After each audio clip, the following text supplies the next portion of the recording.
Au milieu des tissus et des machines, Anne Marché prend doucement ses marques. Cette couturière en reconversion est installée ici depuis un mois, à laisser dans un premier temps. Ça permet de ne pas payer le loyer pendant un an, de faire un crash test, on peut dire, j'ai un an pour voir si ça tourne, si ça tourne pas. Si ça tourne pas, j'ai un bail précaire donc avec le propriétaire. Et si ça tourne, eh ben, je peux persévérer.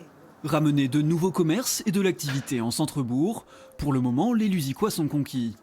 Je trouve ça super, voir si ça marche et tout. Enfin, voilà. Moi j'étais entrepreneur avant, puis c'est vrai que j'aurais bien aimé que ça existe à ce moment-là.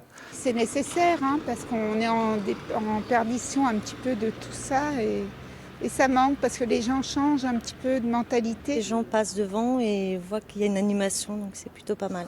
À quelques pas, cette boutique vide sera dans quelques semaines un atelier consacré au vélo. Ouais, on va présenter les vélos électriques en location, certainement en vitrine. D'accord. Pour Benoît Guénoun, la formule est l'occasion de construire son projet dans un endroit dédié.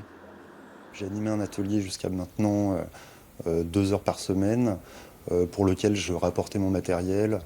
Donc effectivement, avoir un lieu en fixe permet d'avoir du matériel en fixe et de développer aussi d'autres activités. Le concept est un accord entre 3 partenaires, le porteur de projet, le propriétaire des lieux qui s'engage sur un loyer modéré et la ville qui apporte des financements. Le but, insuffler du dynamisme en évitant les vitrines vides. C'est bénéfique pour un territoire, dans une période difficile.